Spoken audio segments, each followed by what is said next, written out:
아니 몇 년 만에 뵙는 거예요? 그러네 그러네.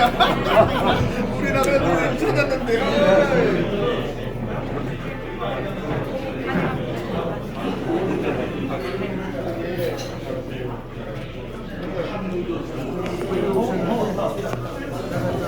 네, 안에 들어왔어요.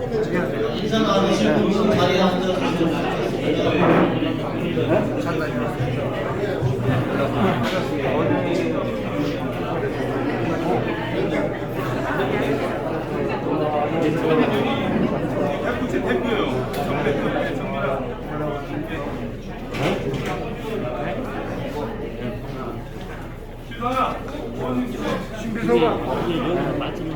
신비서관.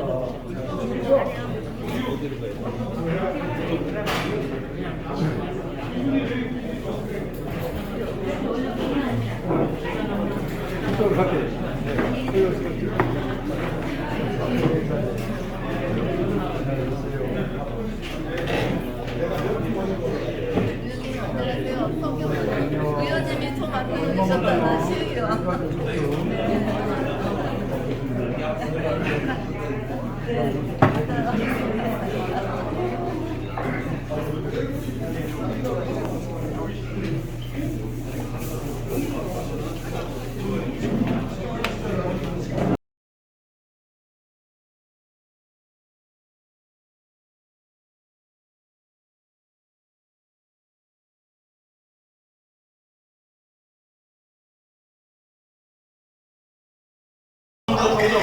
홍문표 의원님이십니다. 우리 홍문표 의원님을 모시고 오늘 국감을 경정하도록 하겠습니다. 다 같이 홍문표를 크게 영어해 주시기 바랍니다. 홍문표, 홍문표, 홍문표, 당대표, 홍문표.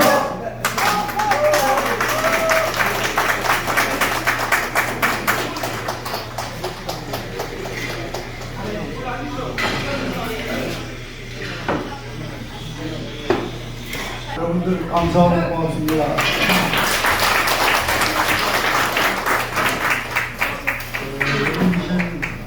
오늘 한번 저에게는 소중한 분에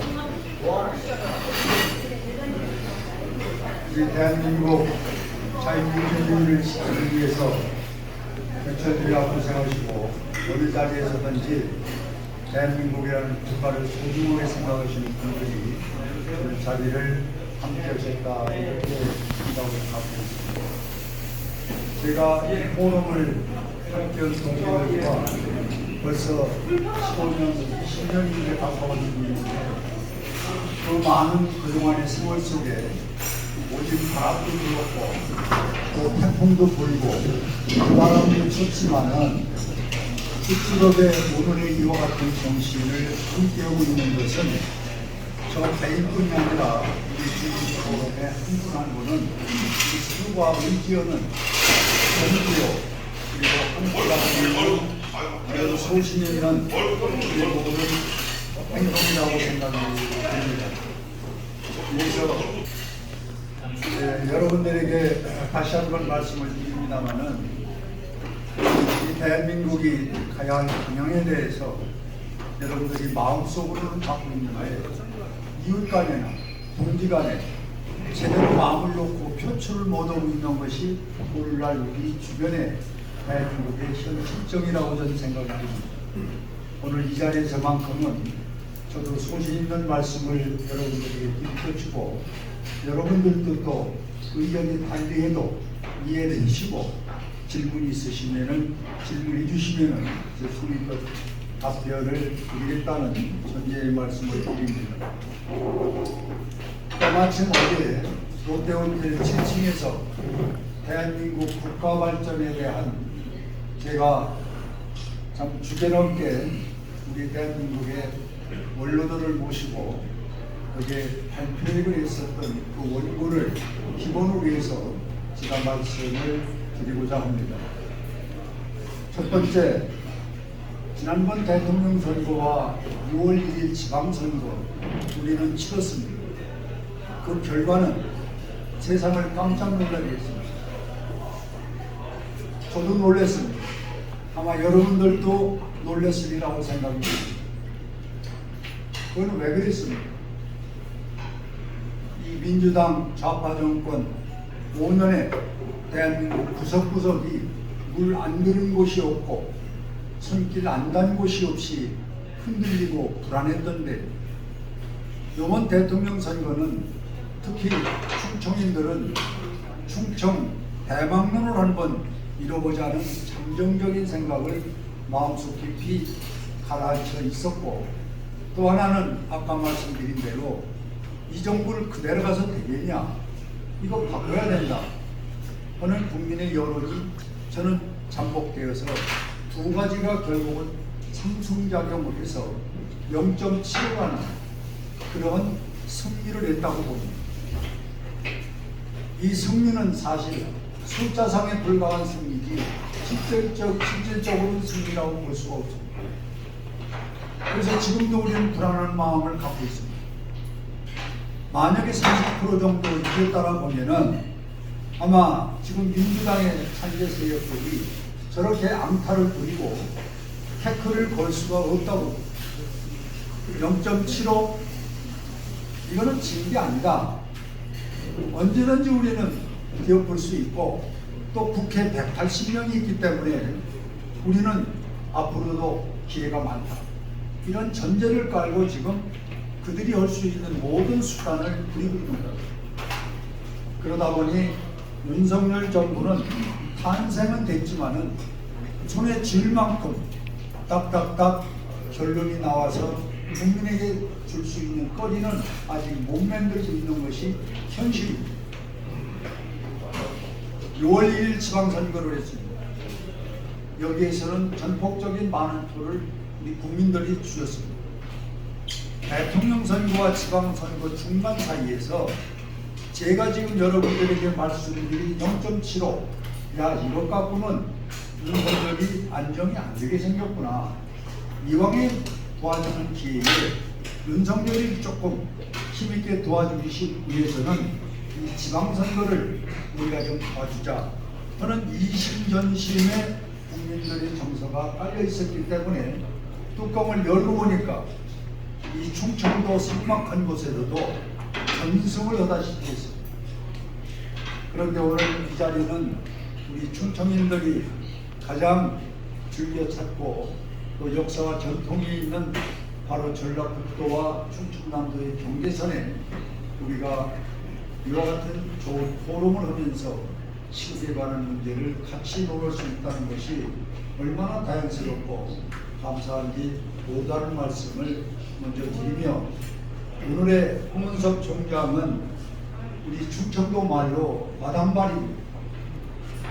모르는 곳이 없고 손길 안 닿는 곳이 없습니다. 여러분 박수 한번 보내주십시오. 여러분들 오시면서 좋은 경관을 보셨는데 이 경관을 잘 꾸미고 아름답게 조성을 하고 계신 분이 우리 유승열 우리 대표님 여기 가셨나? 그러시군요. 이분께서는 고유진산 선생님 대한민국 당대 7구의 정치인이었죠. 이분의 철학은 중도였습니다. 여야를 넘나들면서 국가 발전에 여당이 어디가 있고 야당이 어디 있냐 이런 중심을 하다 보니까 많은 이제 논제자들이 사꾸라다 이렇게 몰아쳤던 한때의 잘못된 정치가 있었습니다. 그걸 무릅쓰고 잘 이어서 우리 유한열 선배님과 한 중青年을 이루고 있는 이 유승열 우리 대표님, 이 산천을 잘 아름답게 꾸며주시는 대표님입니다. 여기는 안 계시지만은 박수 한번 보내주십시오. 대한민국 안보가 중요합니다. 안보 무너지면 다 무너집니다. 아무리 똑똑하고 돈 많고 큰 소리 치는 사람도 우크라이나 사태를 보면 알잖아요. 힘이 없으면 당하는 거예요. 이 안보에 대한민국 여성으로서 1호 장국이 바로 이 자리에 오셨습니다. 우리 장군님 좀 나오시죠. 우리 장군님이 대한민국 여성 1호 장군입니다. 장군님, 우리 중심 포럼 위원들에게 아주 정식으로 여성 격려를 한번 해보시죠. 차렷 격려! 신고합니다.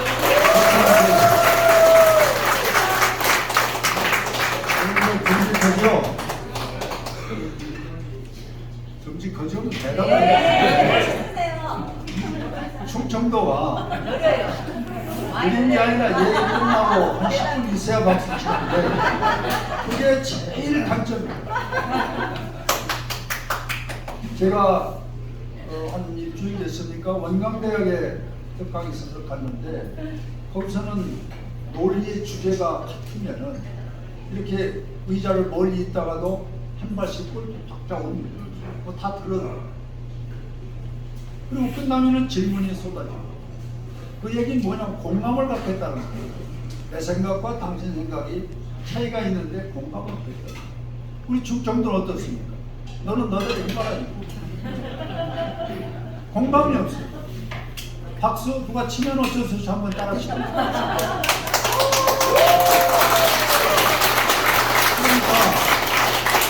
그러니까 충청남도가 어느 정도 문재인 정부에서 홀대를 받았냐면은 여러분들 장항선이라는 철도 있죠? 이게 일본 시대 때 놓은 것이고 단선 디젤 기관차로 지금 장항선만 운행이 되고 있어요. 대한민국의 호남선, 경부선, 경인선, 강원선 철도가 있잖아요. 전부 KTX예요. 그런데 왜 장항선만 단선 철도, 디젤 기관차 타고 다닙니까? 그래도 충청도 사람들은 말 한마디를 안 해. 그냥 있으니까 타고 가는 거예요. 만일이 경상도 전라도에서 70년 동안 단선 절도 디젤 기관차 타고 다니면은 경상도 전라도 사람들이 가만히 있겠어요? 난리 냅니다. 우리는 그걸 못 하는 거예요. 그리고 누구 조금 잘하는 것 같으면 그 태클 걸고 시비 걸고. 이래서 저는 충청도에서 제가 지금 19대째 살고 또 저도 죽으면 또 충청도를 질 사람인데 충청도는 이 근본을 고치지 않으면 백날 가도 밤에 따라다니다 끝납니다. 이것이 충청도가 고질병이고 고쳐야 됩니다. 이 충남만 보더라도 대한민국에는 장차관이 66명이 있어요. 66명. 이 충남에 장관 한 사람이 없어요. 전라도 11명, 경상도 16명, 강원도 4명. 그런데 어떻게 충청도 인구로 보나 지역적인 여건을 볼 때 최소한도 4~3명 있어야 돼요. 그런데 문재인 정부에서 장관 한 사람이 없어요. 그래도 시비하는 사람 하나 없어. 그냥 없으면 없는 게다. 그러고서 뭐 어디 가서 지역 발전 해달라, 뭐 해달라. 무슨 자격으로 얘기를 합니까? 자기 식구 하나 못 챙기는 사람. 그런데 이번 윤석열 후보에게 이야기를 2번 했고 또 대통령 되고 나서 저 내포에 4월 28일 날 왔길래 또 그 말씀을 드렸더니 그럼 제가 한번 했습니다. 그래서 윤석열 대통령 돼서 충청권의 장관 4명을 발령했어요. 4명.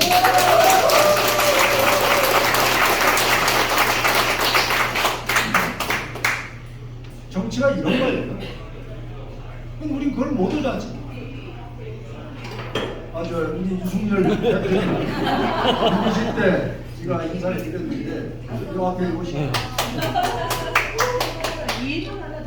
아까 제가 왔습니다마는 여기 나무 한 그릇 여러분의 손길로 다 이렇게 만들어서 자연경관을 좋게 만드는 우리 대통령 박수 한번.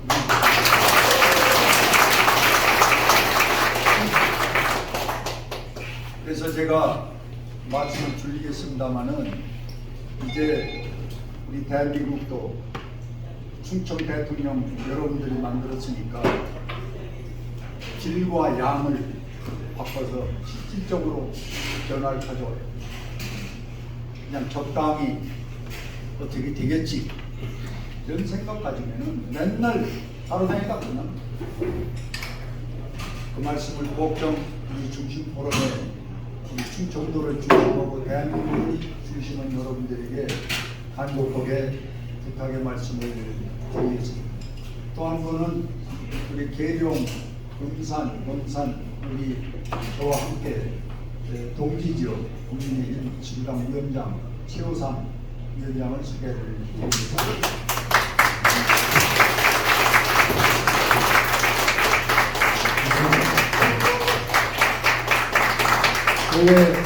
몇 분들이 제 눈에 이렇게 걸리고 익숙한 분들이 계십니다만은 시간 관계상 제가 이런 정도만 소개를 드리고 제 본론의 말씀을 들어가겠습니다. 첫 번째 아까 얘기한 대로 대한민국은 두 번 선거를 이긴 그 기본 목적은 자유민주주의 국가를 만들자입니다. 두 번째는 시장 경제를 확장하는 겁니다. 자유민주주의 국가는 제가 더 이상 설명할 필요가 없고 시장 경제는 노력한 사람이 대가를 받는 그런 경제로서 땀 흘리고 노력하고 피땀 흘린 사람은 뒷전에 가고 가만히 앉아서 공짜 반사 포퓰리즘으로 살겠다고 하는 거 이거 좌파 정권이 지금껏 씨앗 뿌려갖고 애들이 지금껏 동안에 농락을 하는 겁니다. 이러다 보니 대한민국에 지금 국민 한 사람 한 사람의 가계부채라는 제도가 있어요. 가계부채. 이 가계부채가 2100조입니다. 2100조. 근데 우리 국민들이 제가 원광대학에 가서 이 얘기 했는데도 별로 놀래질 않더라고. 2100조가 무슨 애들 껌값인지 뭔지를 분간을 못했어요. 왜 그러냐? 하도 많은 금융 숫자에 우리 국민들이 놀아나가지고 2100조가 뭐 얼마나 큰지 모르는데 우리 5200만 국민에게 4800만 원씩 빚이 개인 4800만 원 오면은 당장 욕 나오고 난리 나는데 국가 부채가 얼마라고 하면 별로 관심이 없네. 이걸 국가관이 그만큼 우리가 잘못된 겁니다. 여러분들 이스라엘이라는 나라 아시죠? 거기는 개인 부채가 얼마 있던 국가 부채를 먼저 생각하는 국민이 우리도 국민의식을 바꿔야 해요. 근데 우리는 국가야 망하든 흥하든 내 개인에게만 좋으면 된다는 거예요. 이게 이기주의라는 거예요. 이기주의가 깊게 들어가면 사회주의로 가는 거예요. 대한민국이 60% 이상 이 좌파 정권 사회주의로 물들었기 때문에 우리는 참으로 어려운 고비를 지금 가지고 있습니다. 그래서 저는 경제는 시장 경제, 노력하는 사람이 대가받는 경제로 대한민국을 바로 세워야 된다. 누가 세울 거냐? 윤석열이가 세워야 돼. 국민이 힘이 만들어야 돼. 또 대한민국이라는 나라는 자유민주주의로 발전돼야지 민주주의를 쓰는 사회민주주의로 가면 큰일 납니다. 이 두 가지가 윤석열 대통령 만들고 6월 1일 날 지방선거 승리의 목적이 거기 있다고. 여러분들 동의하십니까? 만약에 이거를 이 정부나 이번에 당선되신 분들이 모두가 이걸 인식을 해서 새롭게 대한민국 발전 못하면은 우리도 5년 후에 정권 내놔요. 무슨 정체로 붙잡고 앉아서 또 펴달라고 하겠습니까? 문재인이가 그래서 망한 거 아닙니까? 5년 만에 정권 내놨잖아. 우리는 그걸 바꾸겠다고 했는데 5년 우리가 못 바꾼다? 그럼 우리도 내놔야지. 그게 순리고 그게 민주주의라고 생각합니다. 그런데 의원 되신 분들 4년, 또 대통령 5년은 금방 갑니다. 금방 가요. 그래서 저는 정신 바짝 차려서 우리가 승리의 기쁨을 만끽할 것이 아니라 지금부터 자유민주주의 체제를 다시 한번 정리해서 우리가 리모델링해서 건전한 나라로 만들어야 되고, 또 하나는 열심히 경제를 일궈서 우리 복지국가를 만드는데 함께하는 우리 중심 포럼 대한민국 국민이 바뀌어야 된다. 이것이 여러분들에게 제일 먼저 호소의 말씀을 드리는 거예요.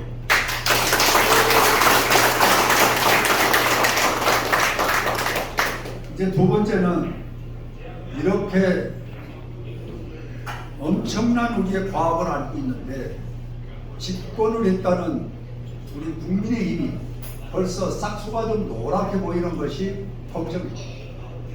원광대 가서 대학원 27명 모여놓고 강의 끝나고 저녁에 뒤풀이 한다고 해서 의견을 들었더니 대학원 정도 박사학위면요 알 거 다 알고 있고 국가에 대해서 상당히 아는 분들입니다. 이분들이 질문을 나한테 물었느냐, 국민의힘이나 민주당이나 비슷비슷하네요 이렇게 첫 질문이 있어요. 다른 게 뭐냐 이게. 두 번째는 윤핵관이 뭐는 겁니까? 그래서 이제 더 이상 들으면은 저도 좀 성격에 대해서 대충 알아듣겠으니까 이제 두 가지 답변만 하고 오늘은 이렇게 해주는 게 어떻습니까? 그래서 양해 구호고 이야기를 했는데 문제는 그렇습니다. 지금 윤석열 정부가 정권 잡고 할 일이 뭐냐? 이걸 지금 국민 앞에 선언하고 그 매뉴얼대로 12월 말까지 가요. 그래야 국민들이 야 문재인 정부는 다르구나. 사전에 매뉴얼을 예측하고 그 예측대로 한 말 한 말 가는 우리 국민의힘 윤석열 정부는 이제 국민으로부터 신뢰를 쌓는 겁니다. 아 약속하더니 그걸 하네. 그걸 지키네. 그런데 지금 윤석열 대통령이 공약을 내는 것이 줄이고 줄여서 180개가 됐습니다. 대통령 되기 전에 공약. 그럼 대통령 됐으니까 공약을 지켜야 할 거 아니에요. 이게 지금 180여 개를 지켜요. 그런데 아까 말씀드린 대로 국가의 부채가 2100조, 그 다음에 12월 달이 되면은 대한민국이 외국 18개 나라와 성환되어 있는 이 돈 거래한 것이 이자만 주는 것이 약 500조를 줄여 500조를 줄여. 이러면 2,500조 정도가 지금 빚이 있는 나라예요. 그걸 윤석열 정부는 그걸 떠안았습니다. 그럼 이걸 갚아야 돼. 어떻게 갚을 거예요? 국민의 세금으로 국민 보고 내라고 해야지. 딴 방법이 없잖아요. 딴 방법이 없습니다. 돈을 찍어낸다고 되는 것도 아니에요. 이래서 윤석열 대통령이 지난번 예결위원장 출신들 세 분하고 대통령 비서실장, 국무총리 이렇게 초청을 받고 제가 참석을 해서 대화를 해보니까 바로 이 3,000조의 빚을 어떻게 했으면 좋겠냐 하는 논의를 하자는 거예요. 저는 준비도 없이 그냥 예결위원장 한 탓에 거기를 가서 참 말씀드리기가 난처하더라고요. 국가의 엄청난 부채를 어떻게 갚을 수 있는 방법을 어떻게 합니까? 국민 세금 나가는 방법밖에. 그럼 윤석열 정부가 대통령 돼서 제일 먼저 국민에게 세금을 고지서를 발표했다. 국민들이 윤석열 정부를 좋게 보고 있습니까? 여기다가 지금 원전 여러분들 대세에서 한국전력에서 전기세가 18%가 올라가. 그래서 이걸 기교를 살리려고 두 번에 나눠서 지금 올리려고. 이거 국민이 다 알고 있습니다. 그 다음에 여러분들 노후를 걱정하는 국민연금, 이거 21년 후에는 제로가 됩니다. 이게 설계 다시 해. 이런 정부를 지금 윤석열 정부가 떠안다 보니까 이 부분에서는 답답하고 목이 가래때가 서고 식사를 제대로 못 하는 것이 지금 현재 윤석열 대통령의 현황입니다. 이런데 우리 국민들은 여기에 대해서 접근을 못하고 이제 너 됐으니까 해봐라 하지만 윤석열 대통령 도저히 못한다는 것이, 이거를 우리 중심 포럼에서도 조금 정보적 차원에서 인식을 좀 해주시고, 혹시 앞으로 세금이 나온다든지 어려운 상황이 부딪히면은 이 문재인 정부에 있었던 이 3,000조의 과오, 그 외에 안전 문제, 전기세, 그 다음에 여러분들이 아까 말씀드린 국민연금 문제, 이런 것들은 중심 포럼에서 말씀을 해주셔야 돼요. 가만히 앉아서 중심 포럼인데 또 집권당 됐는데 신문 TV에서 윤석열 바가지로 욕을 하고 세금 내라고 하는데 여러분들이 설명을 안 해주면은 윤석열 혼자 엄팍 당할 수밖에 없습니다. 이것이 같은 정당을 하는 사람들이 해야 할 책임이고, 그리고 동지고, 또 민주주의를 진정으로 발전시킬 사람들은 내가 아는 정보를 공유해서 모르는 사람들을 이해를 시켜야 합니다. 그것을 우리 중심 포럼에서 앞장서서 해주시기를 간곡히 부탁을 드립니다. 그 다음에 우리 윤석열 정부가 실질적으로 할 일은 두 가지가 있습니다. 첫 번째는 국가의 지방세라는 것이 있고 국세라는 게 있는데 이 세제를 바꿔야 됩니다. 제가 예결위원장 때 이걸 바꾸려다가 대통령한테 많은 곤욕을 치르고 공천을 못 받을 뻔했었는데 이렇게 나중에 살아서 공천을 받았습니다마는 국가 세제를 개편하자, 이렇게 제가 예결위원장 때 대통령에게 건의를 했습니다. 이 내용을 보면 뭐냐, 여러분들이 내고 있는 세금은 70% 정도는 중앙에서 다 쓰고 있어요. 그리고 30% 정도를 지방에서 쓰고 있어요. 이 세제를 바꾸자는 거예요. 4대 6을. 그러면 농촌에도 지방에도 돈이 있습니다. 지금 지방에는 돈이 없잖아요. 조그마한 다리 하나 1억 2억 놓으려고 해도 중앙에서 일정 금액을 타오지 못하면 이 도와 군에서 돈을 댈 수가 없어요. 이렇게 편제를 막 묶어놔요. 이게 오래된 잘못된 관행에서 묶어져 있는 건데, 지방자치가 올해가 30년이 세거든요. 이 30년이면 세제도 바꿔줘야 돼요. 이 세제는 안 바꿔놓고 그냥 체제만 유지하면서 뒤쪽을 개살구식으로 지방자치 30년, 외국 나가서는 뭐 우리가 이걸 잘하고 있어요. 대한민국 지방자치 30년 됐다고. 근데 내용은 바뀐 게 없어요. 내용을 바꾸려면 세제를 바꿔줘야 돼요. 왜 우리 국민이 내고 있는 세금을 왜 중앙정부에서 다 씁니까? 지방정부에도 내려보내줘야죠. 그러면은 우리 아이들이 서울 가지 않아도 교육이 있고 문화가 있고 그리고 영화, 극장, 뭐 우리 농촌에서도 다 느낄 수 있는 필링을 할 수가 있죠. 첫째는 학교와 의료 문제가 농촌이 제일 빈약하기 때문에 우리 아이들이 조금만 사회 상식을 알면 전부 서울로 가려고 그러고 가야만이 배우는 건 줄 알고 거기 가서 한 바퀴 돌고 와야 그래도 내가 문화시민으로 알고 있는 이 잘못된 것을 우리 바꿔주기 위해서는 세제를 바꿔서 지역에도 6대4 정도로 세금을 지역에 내려보내줘요. 그럼 돈이 있으면 발전을 하는 겁니다. 우리 농촌엔 돈이 없어요. 지역엔 돈이 없어요.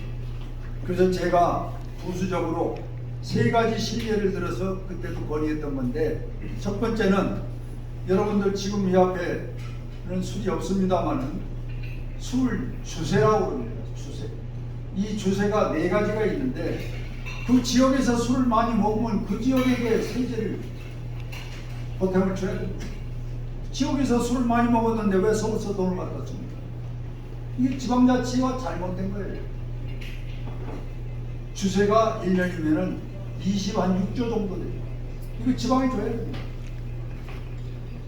그 다음에 부동산세, 이거 6가지가 있죠.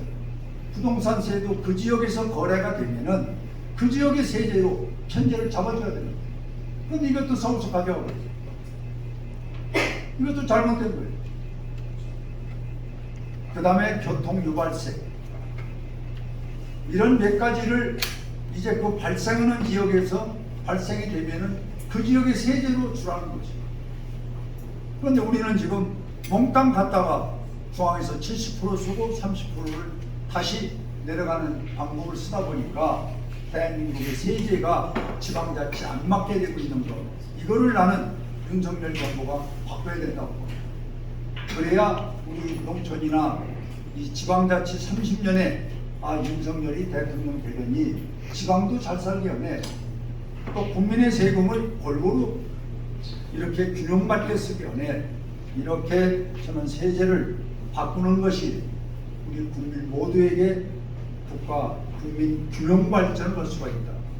예산이 뒷받침되지 않는 그런 정책은 의미가 없다고 생각합니다. 그래서 세제를 저는 바꿔야 된다, 이 말씀을 첫 번째로 드리고 있습니다.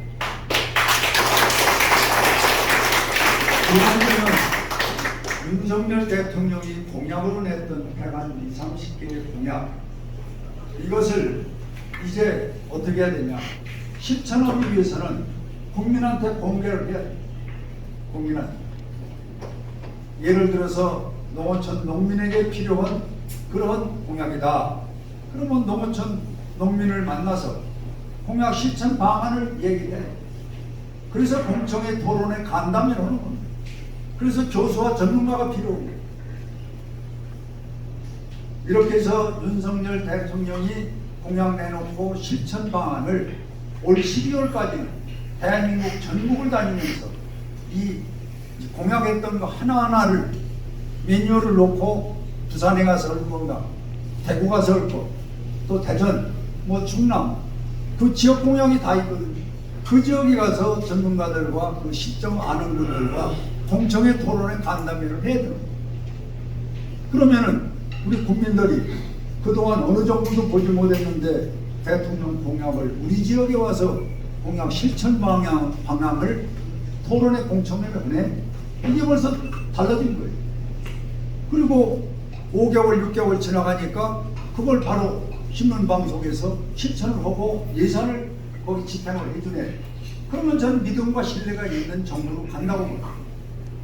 그런데 지금 그걸 해야 할 이 시기에 공약 내는 거를 전국에 다니면서 공청회 토론을 간담회를 해서 국민과 함께 이 공약 실천 방안을 만들어야 할 이 시기에 우리 국민의 실력자라는 사람들이 해리무늬 싸움을 하고 서로 모여서 끼리끼리 해외 나가고 술 먹고 골프 치러 다니고, 이걸 우리 국민들이 한 번, 두 번을 못 거쳐보지면은 두 번, 세 번 반복이 되니까 민주당이나 국민의힘이나 똑같으네. 그리고 당신들은 정권 잡은 지가 며칠 됐다고 벌써부터 당권 싸움하고 이전 투구하느냐. 이게 대학생들과 일반 국민들이 서서히 우리 당을 지금 재단하고 있는 겁니다. 제가 조금 지나치게 얘기를 했습니까? 그럼 박수 치야지.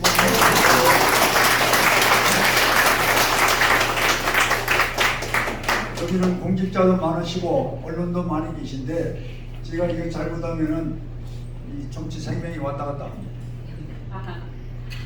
이 정치하는 사람들 권력자 비율을 맞춰줘야 되는데 이걸 들으면은 깜짝 놀라요. 지금 윤석열 대통령이 되셔서 첫째는 세제의 대표. 그래서 대한민국 어디든지 좋은 정책이 있으면 뒷받침할 수 있는 예산을 뒷받침할 수 있는 그런 나라로 만드는 소위 세제 개편. 두 번째는 자기가 만들었던 공약, 실천할 수 있는 방안을 12월까지 종횡무진 국민들 만나서 설득하고 이해하고 좋은 방안이 있으면 받고, 이걸 공청회 토론에 간담회라는 겁니다. 이걸 통해서 했을 때만이 12월이나 내년 1월쯤 돼서 야, 윤석열이가 다르구나, 국민의힘이 잘하네, 전 이런 평가를 받을 수 있다고 보는 거고, 이걸 해야 돼. 근데 민주당 애들처럼 자기들 끼리끼리 맞는 사람들한테 정책 사전에 정보 유출해서 돈 몇 억씩 얼마씩 주는 식으로 하다 보니 1년 2년을 몰랐는데 3년 4년 가니까 다 알잖아요. 그래갖고 선거 때가 되니까 뒤집잖아요. 그렇게 국민을 만만하게 보면 안 됩니다.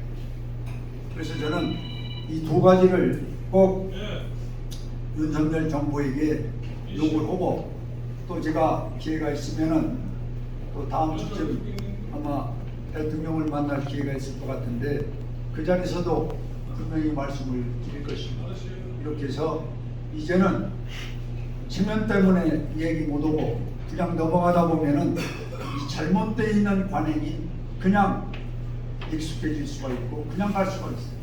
그럼 우리도 민주당과처럼 5년 그 후에는 우리도 내놓을 수밖에 없는 것이 난 정치적 판단이고 국민의 심판이라고 보는 겁니다.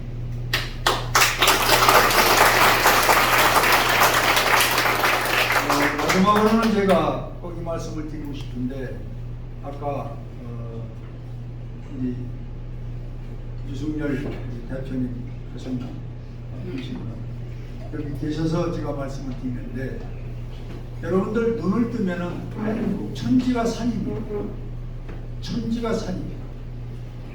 이 산이 얼마나 우리에게 보배롭고 가치가 있는 건지를 대한민국 정치하는 사람이나 의정자들이 잘 모릅니다. 여러분들 핀란드라고는 조그만 나라가 있는데 덴마크나 스위스 이런 나라가 세계에서 잘 사는 선진국 대열에 들어갑니다. 미국보다 앞서갑니다. 국민에게 이걸 물어봅니다. 당신 행복하냐? 세금 어느 내는데 그런 정도 괜찮으냐? 건강 어떠냐? 이 종합적으로 12가지를 물어보면 다 양호하다, 좋다. 이걸 갖고 소위 그 나라의 선진국 척도를 계산하는 겁니다. 그러면은 미국보다 아까 얘기한 그런 나라들이 더 선진국이에요.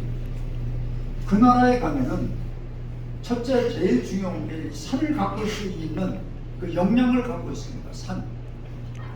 우리 일본 놈들이 대한민국 36년 지배했지만은 머리도 깎고 이름도 바꾸고 사람도 탈바꿈 시키고 옷도 그렇고 교육도 그렇고 다 바꿨지만 산만을 못 바꿔. 그런데 산을 그놈들이 버려놓은 거예요. 그걸 우리가 복원해요. 그래서 저는 대한민국 국민이 먹고 사는 자원은 지금부터 산에 있다. 핀란드 같은 나라를 우리 볼 필요가 있다. 그 작은 나라가 토질도 우리보다 좋지 않은데 그 나라는 나무 수출해서 반을 먹고 사는 나라. 그런데 그 나라의 살림의 모델은 뭐냐? 지역별로 토지조사, 대량조사, 우량조사를 해요. 그럼 금산은 무슨 토질이다. 비는 얼마나 온다. 그리고 여기에는 경사가 몇 도의 경사가 있다. 그럼 여기에 맞는 수종갱신을 해서 나무를 심는 거야. 이거 나무가 빨리 자라고 강하지. 외국에 수출해서 먹고 사는 거야. 그런데 우리나라 산은 어떻습니까? 저렇게 늘 푸른데 산불 나면 들어갈 수가 없잖아요. 그냥 구경만 하고 발만 동동 구르는 거야. 저기 산에 어떻게 들어갑니까? 그리고 저 산에 쓸나무가 몇 개나 있어요. 산이 그렇게 많은 대한민국 78%까지 있던 이 나라가 아파트로 길로 공공기관으로 다 조금씩 찢겨 나가다 보니까 지금은 64% 정도 갖고 있는데 이것도 세계에서 산이 많은 나라예요. 그러면 저 산에서 먹고 사는 게 나오려면은 첫째 목재 아닙니까? 목재 84%를 우리는 수입 오는 나라예요. 깜짝 놀립니다. 저 산에 이렇게 푸르고 나무가 많은데 쓸나무가 없는 거지. 그냥 산만 털어있지. 그러니까 84%를 외국에서 수입 오는 거예요. 그러면 산림 정책이 잘못된 거 아니에요? 그래서 산림 정책을 바꿀 때가 됐는데 어떻게 바꿀 거냐? 아까 얘기한 대로 부질조사, 우량조사, 기후조사를 해서 거기에 맞는 신품종을 개발해서 이제 나무를 심을 때는 논에 모심듯 해야 되는 거예요. 논에 모심듯. 이렇게 심어놓으면은 빨리 자라고 강하면은 세계인들이 한국에 와서 사전에 나무를 예약하고 심고 그리고 자기들이 나중에 가져갑니다. 핀란드, 덴마크, 스위스가 그렇게 부강한 나라가 됩니다. 나무 하나의 정책까지. 그럼 우리나라는 이렇게 토질이 좋고 여건이 좋은데도 그냥 마구잡이로 산에 나무를 심어 놓으니까 쓸 나무는 없고 산불나무 그냥 다 타는 거 아니에요? 뭐 헬기가 와서 불 끈다? 그 좀 물바가지 가지고 저 넓은 산에 몇 개 물방울 하나 떨어 뿌리는 거지 산불이 꺼집니까? 그리고 여러분들 요즘에 산에 들어가 보십시오. 이 솔가지나 솔나무나 가랑잎이 보통 50cm 내지 60cm 정도는 전부 쌓여 있어요. 그럼 불 나면은 그 밑바닥부터 불을 다 빼야 되는데 위에 물방울 좀 떨어뜨린다고 불이 꺼지는 게 아니에요. 그래서 우리는 자연 발화해서 결국은 다 탈 때까지 기다릴 수밖에 없어요. 그래서 저는 이 산의 자원 이거를 지금부터 개발하면은 대한민국 국민이 국가가 먹고 사는 자원이 여기서 나온다. 그런데 우리가 물도 부족 국가 아니에요. 석유도 생산하지 못하죠. 그럼 뭘 갖고 자원이라고 하고 있어요? 자원이 없습니다. 우리 산밖에 없어요. 그래서 산에 나무는 모심도 돼야 되는데 그냥 심으면 안 되니까 기후조사, 토질조사, 우량조사를 해서 모심듯 그 토질에 맞게 나무를 심으면은 대한민국은 20년 후가 되면 우리 후손들에게 상당한 우리 경제적 여건을 갖춰놓는 우리들이 된다는 것이죠. 이거를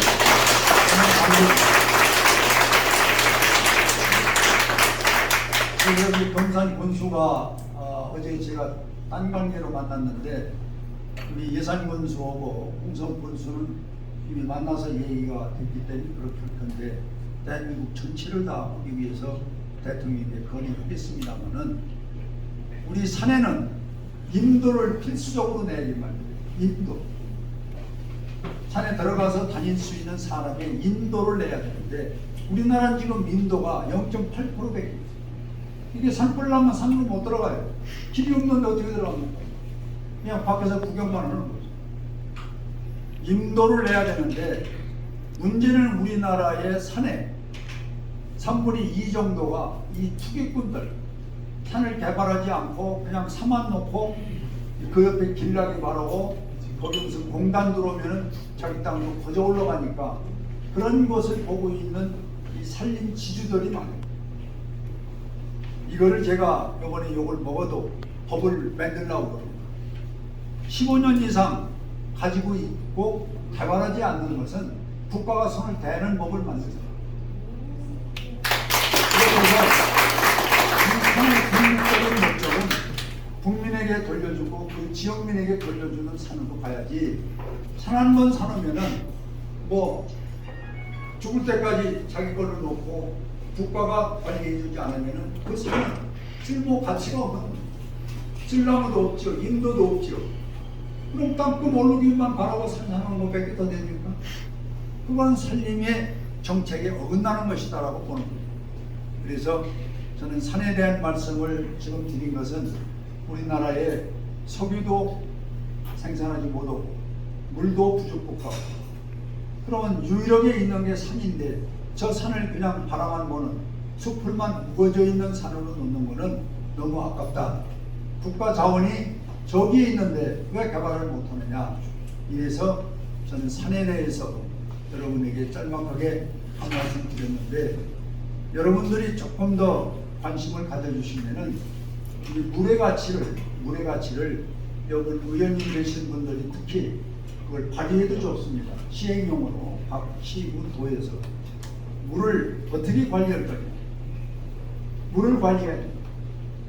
물은 한마디로 단적 표현해서 안 먹으면 죽어요.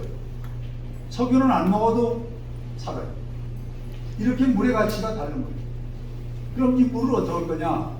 저런 산골짜기 그리고 냇가 흐르는 물을 그냥 우린 방치하잖아요. 이렇게 하면 안 돼요. 외국 마냥 전부 볼을 막아줘요.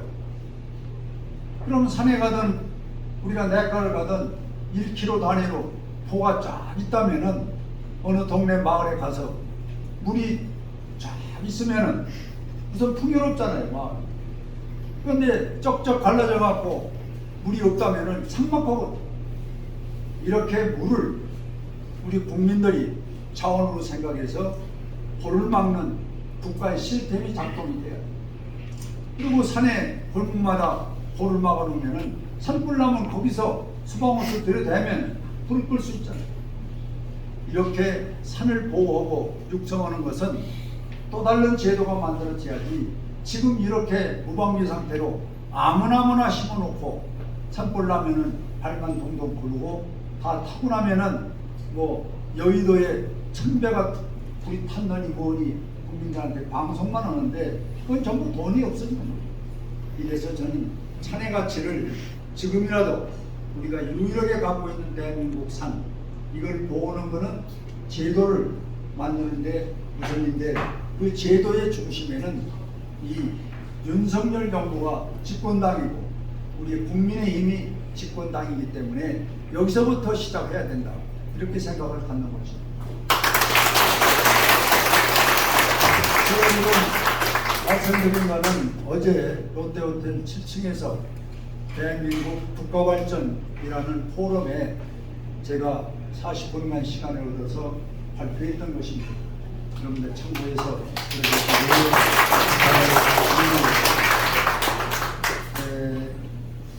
여기 보훈가족이 몇 분이나 계신지 모르겠는데 제가 한 말씀만 더 덧붙인다면은 김일성이 여러분들 많이 들었죠? 북한의 김일성.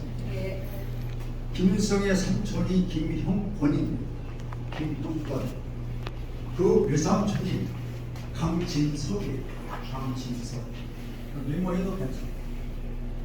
이것을 제가 문재인 정부 때 3번을 대통령에게 건의를 했어요. 보훈자 명단에 이 김일성의 삼촌과 외삼촌이 명단에 들어있어요. 지금 현재. 이거 삭제해라. 안 되는 거예요. 무슨 우연에 핑계대고 뭐 핑계대고. 아니 우연에는 북한에서 내려보는 빨갱이들이 우연히 합니까? 대한민국 국민이 할 거 아니에요. 그러면 지적을 했으면 알아듣고 위원회 열어서 삭제를 시켜야 돼. 이 시간까지 삭제를 안 시켰어요. 지난번 대통령관에서 밥 먹는 자리에서 이거 제일 먼저 고쳐야 됩니다 했더니 그것도 깜짝 놀랐어요. 지금 우리나라 보훈자 명단에 김형권, 강진석이가 올라가 있어요. 이들은 김일성의 외삼촌이고 삼촌입니다. 이거 하나 바로잡지 못하는 과거 정부가 국민의 생명을 지키고 자산을 지킬 수 있어야지. 이거 크게 잘못된 겁니다. 그리고 요즘에 여러분들 패스북 공무원 북한에 총역에서 사살되고 그걸 끌어다가 가판에다가 기름을 부어갖고 또 불태워주고 이래도 말 한마디 못하는 놈, 이 문재인 정부가 이게 나라에 이게 국가를 지킨 사람들 이것들한테 또 한 번 우리가 정권 줬으면은 이 나라 망하는 거예요.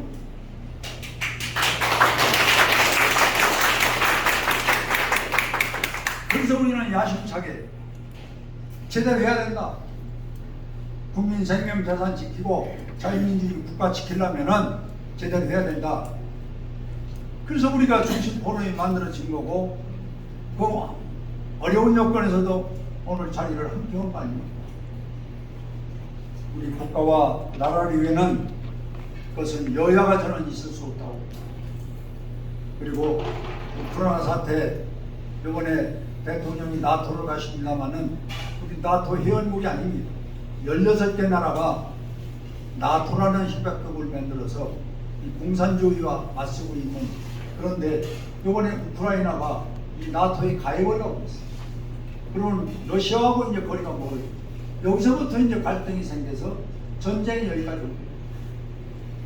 근데 자기들 말 안 들으면은 적국이 돼서 저렇게 상상 못할 추운 전쟁을 벌이는데 저거는 참 이 속된 말로 러시아는 사람 놈들도 아닙니다. 법도 없는 놈들이에요. 자기 편 아니라고 해서 그렇게 전쟁을 일으킬 수 있어요. 우리 국교가 없기 때문에 정상은 못 오지만은 이번 나토 회의에 가서 대통령은 아마 여러 가지 외교를 펼치는 걸로 아는데 이 자리에서 뭐 깊은 얘기는 드릴 수 없습니다만은 어쨌든 대한민국은 자유민주주의 이거 지키려면 힘이 있어요. 힘이 없으면 당하는 거예요. 말로 평화 우리가 얘기 오늘 입장을 하고 그 해보면 무슨 결과가 있어요. 과거 여러분들 햇빛 정책 김대중 대통령이 있을 때 얼마나 많이 들었어요. 추운 사람에게 햇빛에서 따뜻하게 해준다. 얼마나 좋은 용어입니다. 그래서 거기서 참 있는 거 없는 거 현찰 다 갖다 줬죠. 쌀이니 비료니 밀가루니 다 줬잖아요. 결국 거기 어디로 갔어? 미사일 만들고 폭탄 만드는 데로 다 들어갔다고 봐요. 심지어 정주영 씨가 준 소가 1000마리가 아니라 1001마리. 한 마리를 더 넣었던 거는 또 계속 주겠다는 의미를 담았던 거예요. 그랬는데 그 소가 만약에 지금 살아있다면 한 10만 마리 정도 늘어났어요. 1년에 송아지 하나 날 거 아닙니까? 근데 지금 내가 유엔 사무총장 반기문 총장 계실 때 그걸 좀 알아봐 달라고 그랬더니 한경 북도 정도에 몇백 마리 정도 이렇게 야산에 있는 것이 체크가 되지 그 나머지는 확인이 안 된다고. 그러면 그만은 1000마리 어디다 썼겠어요? 전쟁 물자로 썼을 거 아닙니까? 거기다가 현찰까지 주다 보니 얼마 전에 국정원장 했던 박지원이가 그거 잘못 갖다 주고 뒤에 그 신부로 하다 형소받던 거 아니에요? 근데 문재인이가 또 그 사람을 또 국정원장 또 시켜? 이게 뭔가 이게 있는 거예요. 잘 보이지는 않아요. 이 고리를 우리는 꺼내야 되는 거예요.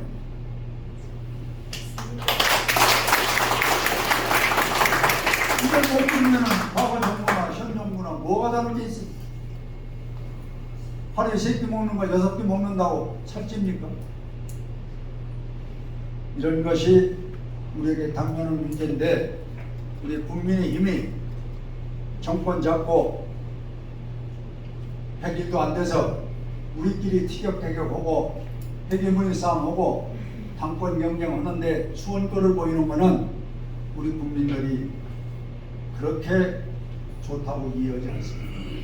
저는 원광대행 얘기를 잘 봅니다만은 거기 27명인가가 왔던 분들이 전국에서 오선 한의사들. 그러니까 많은 사람들이 얘기를 듣는 사람들이죠. 한의사들. 그거를 저한테 질문합니다. 우리가 집권했다고 해서 해만하다든지 근면하지 못하고 성실하지 못하면은 우리가 더 당할 수도 있고 국민이 우리를 버릴 것. 이렇지 않기 위해서는 우리 국민의힘 또 우리 중심 포럼이 좀 어렵지만 우리가 한 달에 한 번이든 2달에 한 번이라도 만나서 세계가 돌아가고 대한민국이 움직이고 우리 사회에 무엇이 불만과 희망을 주고 있는 건지를 우리 분석 내지는 알고 세상을 사는 것이 잘 사는 것이다. 이렇게 전 감히 말씀을 드립니다.